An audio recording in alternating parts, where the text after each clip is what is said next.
नमस्कार मित्रांनो, लग्नानंतर होईलच प्रेम मालिकेच्या पुढील भागात आता रम्याने काव्याच्या मनात गाडी चालवताना ऍक्सिडेंट होण्याची भीती घातलेली असते। मी काव्याला म्हणते, विजय मला सांगत होता की काही वर्षांपूर्वी त्याच्या कारचा ऍक्सिडेंट झालेला, म्हणजे त्याने नवीन नवीन गाडी शिकायला सुरुवात केलेली, पण सगळ्या गोष्टी मसल मेमरीमध्ये फिट होत नाहीत।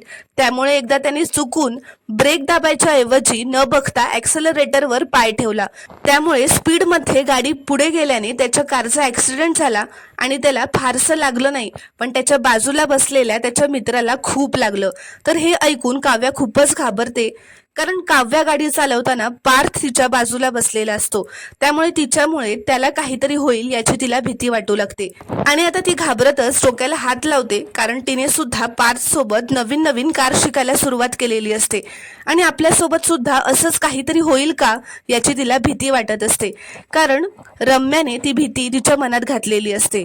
या रम्याने आता काव्या पुन्हा कधीच गाडी चालवू नये म्हणून काव्याच्या मनात खूप भीती निर्माण केलेली असते। तर मित्रांनो, तुम्हाला हा प्रोमो कसा वाटला हे कॉमेंटमध्ये नक्की कळवा। चॅनलला प्लीज सबस्क्राईब करा आणि व्हिडिओला एक लाईक नक्की करा।